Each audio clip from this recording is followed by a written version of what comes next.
राजकीय महाविद्यालय बिदासर के यूट्यूब चैनल में आप सभी विद्यार्थियों का स्वागत है। यह वीडियो बीए द्वितीय वर्ष के विद्यार्थियों के लिए रिकॉर्ड किया गया है। पिछले कुछ वीडियो में हम राजस्थान के भूगोल के पेपर का हम अध्ययन कर रहे थे और राजस्थान के भूगोल में हम अध्ययन कर रहे थे भू आकृतिक प्रदेशों के बारे में। हमने राजस्थान के दो प्रमुख भू आकृतिक प्रदेशों का अध्ययन कर लिया था, जिनमें था मरुस्थलीय प्रदेश और अरावली प्रदेश। शेष जो दो बचे हुए भू आकृतिक प्रदेश हैं वे हैं पूर्वी मैदान और दक्षिण पूर्वी हाड़ौती का पठार। इस वीडियो में हम इन्हीं दो प्रदेशों के बारे में बात करेंगे। अगर वीडियो में जो पिक्चर है वो आपको क्लियर दिखाई नहीं दे रही है तो मेरी राय है कि आपको जो व्हाट्सएप ग्रुप पे पीडीएफ शेयर की गई है उसे देख लें। यह वीडियो और वो पीडीएफ बिल्कुल सेम ही है। तो शुरुआत करते हैं राजस्थान के पूर्वी मैदान के बारे में। यह मैदानी जो प्रदेश है वो राजस्थान के करीब 23.3% क्षेत्रफल पर फैला हुआ है और यहाँ पर राजस्थान की 39% आबादी निवास करती है। इस मैदानी भाग को, जिसे हम पूर्वी मैदान के नाम से जानते हैं, नदियों के बेसिन के आधार पर 3 भागों में विभाजित किया गया है, जो है चंबल बेसिन, बनास बेसिन और छप्पन बेसिन। चंबल बेसिन का मोटा मोटा रूप यही है, जिन जिन जिलों से चंबल नदी गुजरती है वहाँ का जो मैदानी प्रदेश है उसको पूर्वी मैदान में शामिल किया जाता है। अगला बनास बेसिन है। बनास बेसिन का भी हम उपविभाजन करते हैं। उत्तर का जो भाग है उसे हम करौली मालपुरा का मैदान कहते हैं और दक्षिणी जो बनास बेसिन है उसे हम मेवाड़ का मैदान कहते हैं या पिडमाउंट मैदान भी कहा जाता है। तीसरा पूर्वी मैदान का जो भाग है वह है छप्पन बेसिन या मध्यमाही बेसिन। ये छप्पन बेसिन या मध्यमाही बेसिन डूंगरपुर, बांसवाड़ा, प्रतापगढ़ में फैले हुए हैं और इसे वागड़ के नाम से भी जाना जाता है। और वागड़ का शाब्दिक अर्थ क्या होता है कि विच्छेदित मैदान एवं पहाड़ी भूभाग हेतु ये वागड़ शब्द इस्तेमाल किया जाता है, जो मोटे तौर पर ये जो विच्छेदित मैदान और पहाड़ी भूभाग बांसवाड़ा व डूंगरपुर में है। इस क्षेत्र को छप्पन बेसिन क्यों कहा जाता है? इसके पीछे कारण ये है कि प्रतापगढ़ व बांसवाड़ा के मध्य 56 ग्राम समूह है। इन्हीं 56 ग्राम समूह के आधार पर इसे छप्पन का मैदान भी कहते हैं। तो मोटे तौर पर पूर्वी मैदान के बारे में यह जानकारी थी। अब आगे देखते हैं हम हाड़ौती पठार के बारे में। तो हाड़ौती जो पठार है वह राजस्थान के दक्षिण पूर्वी भाग में विस्तृत है और इसमें मोटे तौर पर हम जिन जिलों को हम शामिल करते हुए हैं बारां, झालावाड़, कोटा और बूंदी। इसे मोटे तौर पर हम मानते हैं कि ये हाड़ौती का पठार है।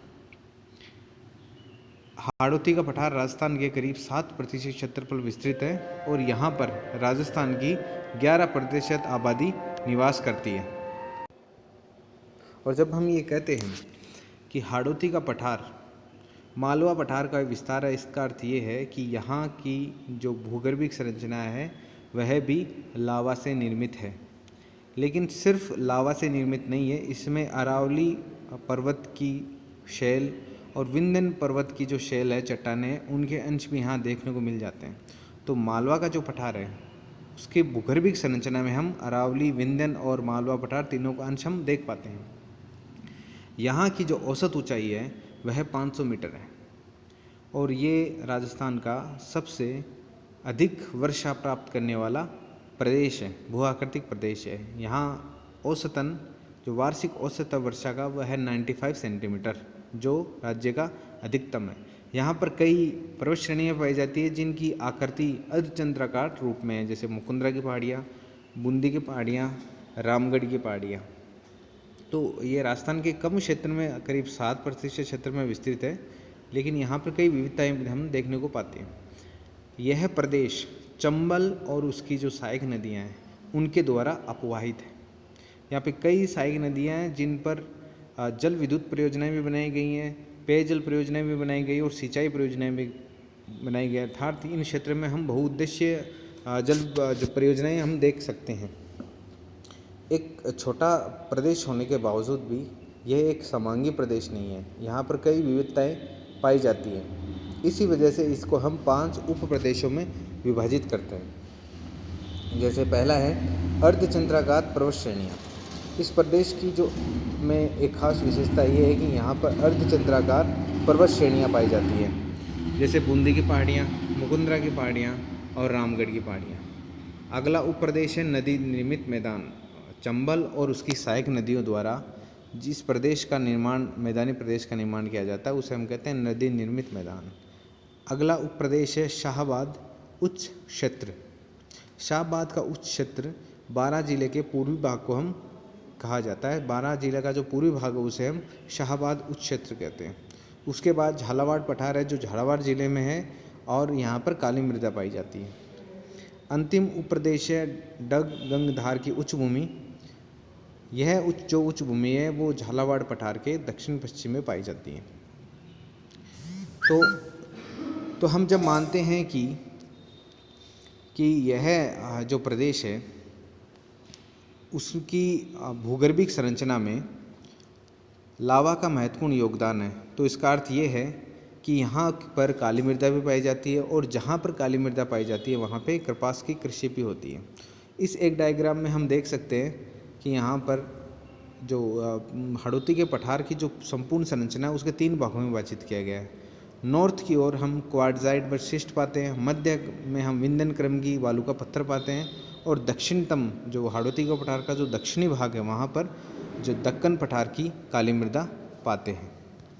इस तरह से हाड़ौती का पठार कंप्लीट होता है। आगे हम देखते हैं कि कुछ इन्हीं राजस्थान के भू आकृतिक प्रदेश से जो संबंधित जो कुछ अन्य महत्वपूर्ण जो तथ्य हैं उनको हम देखेंगे। जैसे डांग जो शब्द है उसका अर्थ ये है कि राजस्थान के दक्षिणी भाग की जो अनियमित पहाड़ियाँ हैं उनको हम डांग के नाम से जानते हैं। अरावली कुछ में कई प्रकार के दर्रे भी हैं, जैसे देसूरी, हाथीगुड़ा, केनड़ा, जीलवाड़ा, सोमेश्वर, स्वरूप, दिवेर और हल्दी घाटी दर्रा। इसमें प्रकार से 6-7 दर्रे हैं जो अरावली के, जो PDF फाइल में दिए हुए हैं, आप उनको एक बार देख लीजिए। राजस्थान की जो अरावली पर्वतीय प्रदेश है उसकी औसत ऊंचाई कितनी है, वो है 930 मीटर। और इसकी जो मुख्य श्रेणी है वो कौन सी चट्टानों से बनी हुई है, क्वार्टजाइट चट्टानों के माध्यम से। हमने हालांकि जो इससे पहले की जो वीडियो उसमें डिस्कस किया था अरावली पर्वतीय प्रदेश, जब हम पढ़ रहे थे कि अरावली की जो मुख्य श्रेणी है वो क्वार्टजाइट चट्टानों से बनी हुई है।